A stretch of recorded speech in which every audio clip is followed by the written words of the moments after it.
All right, time for another daily fantasy football sleeper for the 2022 season. This is the Fantasy Sports Boss. Before we go any further, of course, as always, hit the subscribe and hit the notification buttons if you haven't done so already, so you can be notified when new videos are added, which are added daily.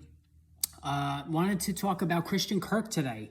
The Jacksonville Jaguars. Christian Kirk, of course, signed that massive free agent contract with the Jaguars that got quite a bit of attention, most of it negative, many scoffing at the actual amount of dollars that Kirk was given, considering his numbers in his first 4 years in the NFL were of the good but not great variety.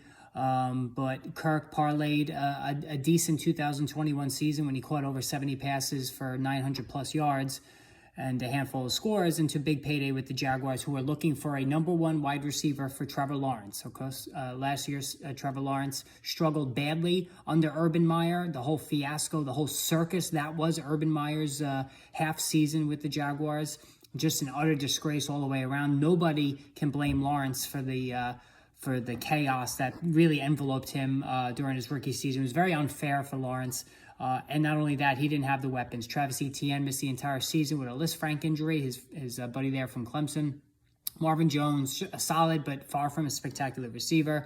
They really didn't get much of anything as far as help for Lawrence last season. But this time around, they brought in Evan Engram also to join Kirk. Etienne is back. And so right now, Kirk, to me, looks like a very, very shrewd buy for drafts this upcoming season. Now, I just wanted to take a look. So right now, his overall ADP in PPR leagues is 101. All right, so we're talking about ninth round for a guy who's going to be the number one target of his team in a offense that should be pass happy. Doug Peterson knows what he's got. He's going to exploit it. He's going to further develop Lawrence. He was the perfect hire for the Jaguars.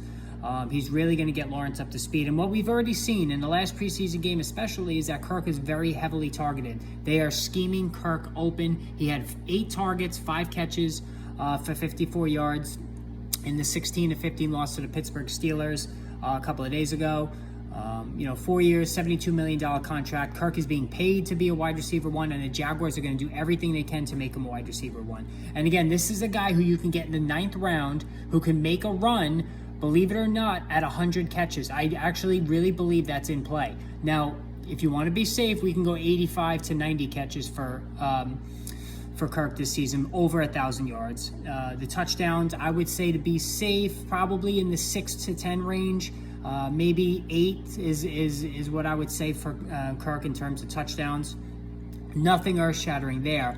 But can he catch 100 passes? I do think so, because also the Jaguars are going to be playing from behind in a lot of games. So that means a lot of garbage time throwing.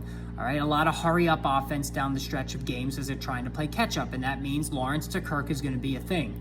All right, so again, he's getting the money. He's clearly the best receiver on the Jaguars. He's already being targeted heavily in the preseason. The scheme is going to dictate Lawrence to Kirk all game long. And then, of course, there's going to be plenty of opportunities late in games to catch up in a hurry-up offense, a lot of dump-off short throws. And also, Kirk is capable on jet sweeps and end-arounds as well. He's got good speed, so we can even see him run a couple of plays as well in like a Deebo Samuel light role, as you know, for his total impact for 2022. So I am high on Kirk. I do like him a lot. I think the value is tremendous.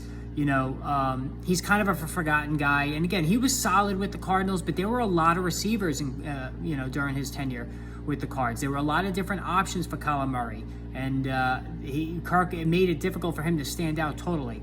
But on this Jaguars team, he is the guy. He's clearly the best receiver, and he's going to be thrown to heavily by Lawrence pretty much throughout. So Kirk is a guy you should target in round 9, maybe even round 8.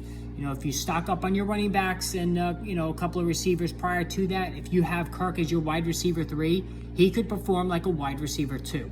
And that's what you're looking to do. You're looking to maximize every investment you make, hoping for better numbers than the draft spot he was taken in. So if he goes in the 9th round, and that's generally where wide receiver 3s are starting to, be drafted, you could get a wide receiver 2 campaign from Kirk, which, based on numbers, would have him more in line for like a round 6, round 7 guy. So again, draft Kirk, Draft him with confidence. The numbers are going to be there. Ignore, the average numbers previously with Arizona. It's a perfect scheme for him, a perfect setup. Kirk is going to go crazy this season. There's going to be a lot of catches, and again, 100 yards is in play. So those, especially in PPR formats, should be totally in on Kirk this season. All right, again, hit the subscribe button. More videos coming out. I'll post a bust video either later today or early tomorrow, so make sure you look for that. All right, take care, everybody.